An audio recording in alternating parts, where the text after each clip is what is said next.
Logo ali, no comecinho de tudo, nas primeiras páginas da história da humanidade, a gente já encontra um mistério, um paradoxo que ecoa há séculos. Então hoje, a gente vai mergulhar fundo para tentar desvendar um dos enigmas mais curiosos da Bíblia. Quem, afinal, era a esposa de Caim? Pois é, a pergunta é essa, simples e direta, mas que desafia teólogos e curiosos há muito tempo. Se a humanidade começou com só duas pessoas, Adão e Eva, como é que a geração seguinte encontrou parceiros para continuar a linhagem? A resposta, acredite, está escondida numa história de ciúme, exílio e, acima de tudo, sobrevivência.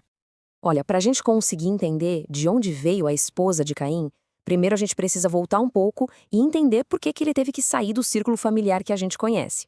E esta história toda não começa com amor, não, ela começa com o primeiro crime da história da humanidade. A história, como a gente sabe, é bem trágica. Eram dois irmãos, Caim e Abel, e os dois levaram ofertas a Deus. Só que uma foi aceita e a outra não. Essa rejeição divina acabou despertando em Caim uma inveja terrível, um ressentimento que foi crescendo até culminar no primeiro assassinato que o mundo viu. E a consequência disso? Ele foi marcado e exilado, amaldiçoado a vagar pelo mundo como um fugitivo. E o diálogo que vem depois, nossa, ele diz muita coisa. Quando Deus pergunta, onde está Abel, seu irmão? Não é que Deus não soubesse, né? Era uma chance para Caim confessar. Mas a resposta dele, por acaso sou eu o protetor do meu irmão? Essa resposta evasiva não só selou o destino dele, como mostrou o tamanho da sua culpa. E é aqui, gente, que a gente encontra a primeira grande pista. A declaração de Caim é fundamental. Ele diz, qualquer que me encontrar me matará. Pensem comigo. Se a única família que existia no mundo eram seus pais, Adão e Eva, de quem ele estaria com tanto medo? Essa frase, ela praticamente grita que existiam outras pessoas por ali, gente suficiente para ser uma ameaça.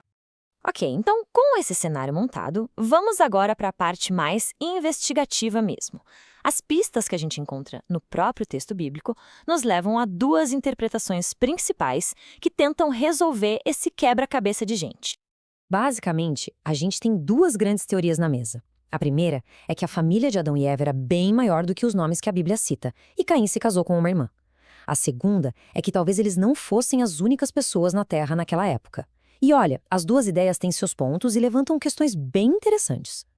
A explicação mais comum, aquela que a maioria dos teólogos apoia, é que Caim se casou com uma irmã. O próprio livro de Gênesis diz que Adão e Eva tiveram outros filhos e filhas. Naquele ponto da história, com a humanidade precisando crescer a partir de um único casal, era simplesmente uma necessidade biológica para cumprir a ordem de crescer e multiplicar, entende? E olha só, isso não era algo estranho para a época, muito pelo contrário. A prática de casar com parentes próximos para manter a linhagem era até comum. O próprio Abraão, considerado o pai de nações, era casado com Sara, que era sua meia-irmã. Naquele tempo, isso não era um tabu, mas sim uma forma de manter a família unida e proteger a herança. E a coisa não para por aí, não. A geração seguinte fez a mesma coisa. O filho de Abraão, Isaque, foi orientado a buscar uma esposa dentro do próprio clã e acabou se casando com sua prima, Rebeca. Isso só reforça a ideia de que casar entre parentes não era uma exceção, mas um costume para preservar a família. Isso tudo, claro, muito antes de existir qualquer lei que proibisse esse tipo de união. Mas, por outro lado, os argumentos que apontam para mais gente na Terra também são bem fortes. Por que Caim precisaria de uma marca de proteção de Deus se não existissem estranhos para ele ter medo? E como ele chega na terra de Nod e simplesmente encontra uma esposa? E pensem bem, como é que uma pessoa sozinha funda uma cidade inteira? A construção de Enoque sugere que já existia uma comunidade, outras pessoas para ajudar a construir e para morar lá. Sabe o que é interessante?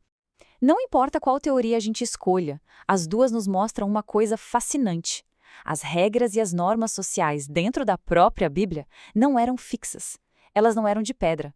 Elas evoluíram, foram mudando conforme a sociedade humana foi crescendo e se tornando mais complexa.